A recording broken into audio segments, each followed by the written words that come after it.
isa sa mga kabuhayan ng mga katutubo nating kapatid sa Zambales ang pagmimina ng magnetite sand o mas kilala na black sand. Ngunit tila mawawala o nawawala na ang kabuhayang ito kung ipagbabawal na ng DNR ang pagmimina sa kanilang probinsya. Para sa detalye, balitaan mo kami, Noel Perfecto.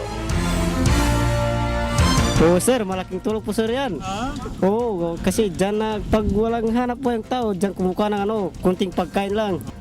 Ito ang isa sa mga rason kung bakit nanawagan ng pamunuan ng Zambales sa mga kinaukulan ng DNR na sana ay pagbigyan pa ng konsiderasyon at ng masusing pag-aaral ang panukala ng kagawaran hinggil sa pagpapahinto ng illegal na small-scale mining ng magnetite sand o ang mas lalong kilalang black sand sa mga ng probinsya ng Zambales.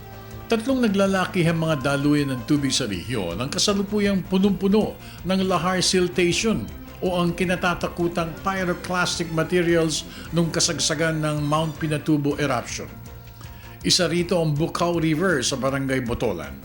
Dati-rati hanggang leeg at kuminsan ay lagpas tao pa ang tubig na dumadaloy dito lalo na kapag may bagyo.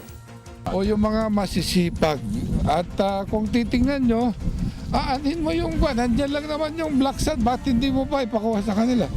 Libo-libo mga indigenous peoples ang sobrang nabibiyayaan ng naturang likas yaman mula sa kabundukan ng Pinatubo.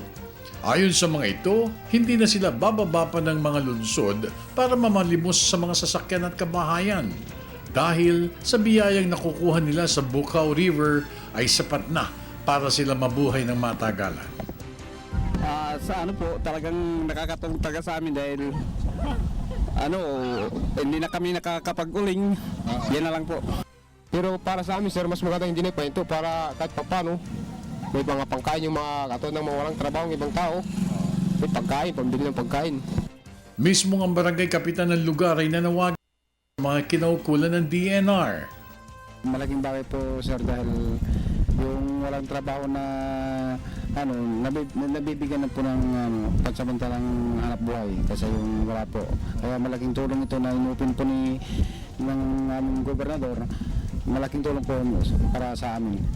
Ayon sa mga kinaukulan ng kagawaran, bawal na bawal ang tinaguriang small-scale mining, partikular ang pagmimina ng magnetite sand o black sand sa kahabaan ng 3 daluyan ng tubig sa probinsya. Walang ipinumesa ang mga ito, ngunit sisikapin nila na pag-aaralan maigi ang naturang panukala ng gobernador ng Zambales. Para sa Telebisyon ng Bayan, ako naman si Noel Perfecto.